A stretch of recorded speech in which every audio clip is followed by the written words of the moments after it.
च्यवन का कुशिक वंश को ब्राह्मणत्व प्राप्ति का वरदान देना। च्यवन मुनि बोले, राजन, तुमने 5 ज्ञानेंद्रियों, 5 कर्मेंद्रियों और मन को अच्छी तरह जीत लिया है, इसलिए तुम महान संकट से मुक्त हुए हो। तुमने भली भांति मेरी आराधना की है। तुम्हारे द्वारा कोई छोटे से छोटा अपराध भी नहीं हुआ है। अच्छा, अब मुझे जाने की आज्ञा दो।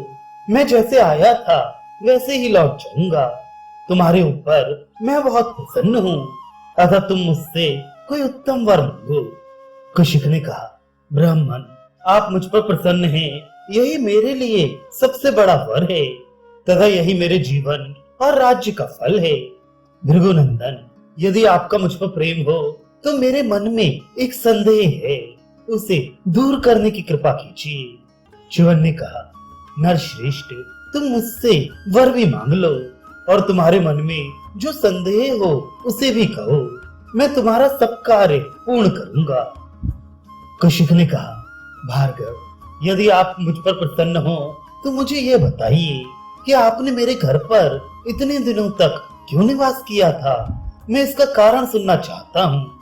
21 दिनों तक एक करवट से शयन करना, फिर उठने पर बिना कुछ बोले बाहर चल देना, सहसा अंतर्धान हो जाना, फिर दर्शन देकर 21 दिनों तक दूसरी करवट से सोते रहना, उठने पर तेल की मालिश कराना, फिर अंतर्धान होकर चल देना, पुनः महल में आकर भांति भांति के भोजन को एकत्रित करना और उसमें आग लगाकर जला देना, फिर सहसा रथ पर सवार हो बाहर नगर की यात्रा करना, धन लुटाना एवं वन में अनेकों स्वर्णमय महलों तथा मणि और मूंगों के पाए वाले पलंगों को दिखलाना और अंत में सबको अदृश्य कर देना।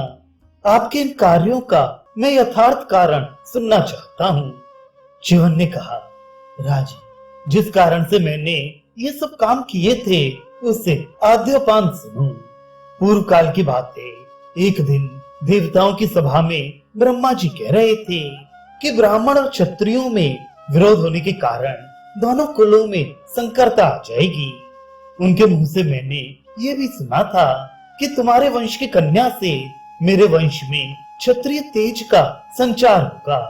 तुम्हारा एक पौत्र ब्राह्मण तेज से संपन्न तथा पराक्रमी होगा।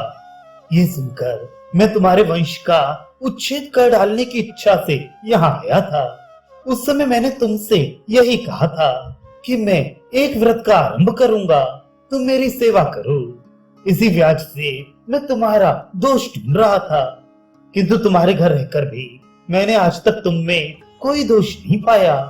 21 दिनों तक सोता रहा, पर तुमने या तुम्हारी स्त्री ने मुझे जगाने का साहस नहीं किया।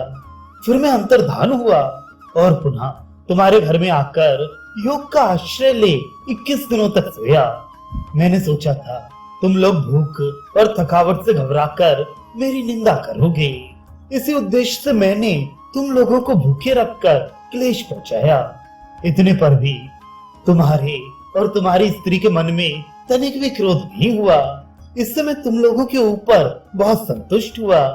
इसके बाद जो मैंने भोजन मंगाकर जलाया, उसके भीतर भी यही उद्देश्य छिपा था कि तुम डाह के कारण मुझ पर क्रोध करोगे, किंतु मेरे उस बर्ताव को भी तुमने सह लिया। तदनंतर मैंने रथ पर बैठकर कहा, तुम स्त्री सहित आकर मेरा रथ खींचो। इस कार्य को भी तुमने निर्भय होकर पूर्ण किया।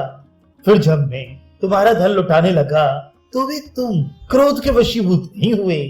इन सब बातों से मुझे तुम्हारे ऊपर बड़ी प्रसन्नता हुई, अतः मैंने तुम्हें संतुष्ट करने के लिए ही इस वन में स्वर्ग का दर्शन कराया है। राज, इस वन में तुमने जो दिव्य दृश्य देखा है वह स्वर्ग की एक झांकी थी। तुमने अपनी रानी के साथ इसी शरीर से कुछ देर तक स्वर्गीय सुख का अनुभव किया है। ये सब मैंने तुम्हें तप और धर्म का प्रभाव दिखलाने के लिए ही किया है। ये बातें देखने पर तुम्हारे मन में जो इच्छा हुई है वह भी मुझे मालूम हो गई। तुम सम्राट और इंद्र के पद को भी तृणवत मानकर ब्राह्मणत्व पाना चाहते हो और तप की अभिलाषा करते हो।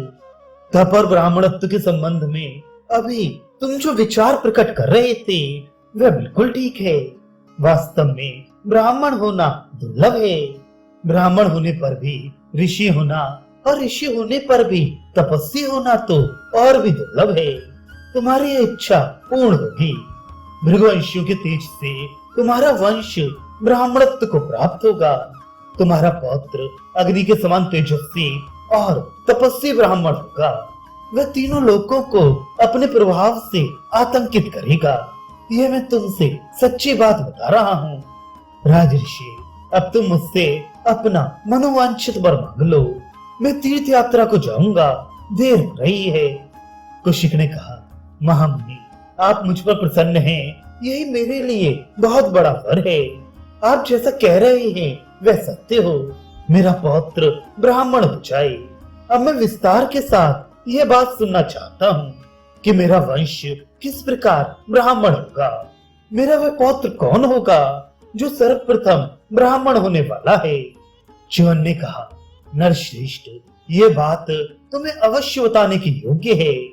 क्षत्रिय लोग सदा से ही भृगुवंशी ब्राह्मणों के यजमान हैं, किंतु प्रारब्धवश आगे चलकर उनमें फूट हो जाएगी। इसलिए वे दैव की प्रेरणा से समस्त भृगुवंशियों का संहार कर डालेंगे। गर्भ के बच्चे तक को जीवित नहीं छोड़ेंगे। तदनंतर मेरे वंश में उत्पन्न हुआ महर्षि उर्व के एक ऋचिक नामक पुत्र होगा। उसके पास प्रारब्धवश समस्त क्षत्रियों का अंत करने के लिए संपूर्ण धनुर्वेद मूर्तिमान होकर उपस्थित होगा। उस धनुर्वेद को ग्रहण करके ऋचिक मुनि अपने पुत्र जमदग्नि को उसकी शिक्षा देंगे। जमदग्नि अपनी तपस्या से शुद्ध अंतःकरण वाले होंगे और उस धनुर्वेद को धारण करेंगे। वे तुम्हारे कुल का कल्याण करने के लिए तुम्हारे वंश की कन्या का पाणी ग्रहण करेंगे। वह कन्या राजा गाधी की पुत्री और तुम्हारी पौत्री होगी। उसके गर्भ से महर्षि जमदग्नि क्षत्रिय धर्म का आचरण करने वाला पुत्र उत्पन्न करेंगे और वे ही महाराज गाधी को विश्वामित्र नामक एक परम धार्मिक पुत्र प्रदान करेंगे, जो क्षत्रिय होकर भी ब्राह्मण धर्म का पालन करने वाला, बृहस्पति के समान तेजस्वी और महान तपस्वी होगा। इस प्रकार ब्राह्मण के कुल में क्षत्रिय और क्षत्रिय के कुल में ब्राह्मण के उत्पन्न होने में दो स्त्रियां कारण बनेंगी। ये सब कुछ ब्रह्मा जी की प्रेरणा से होगा।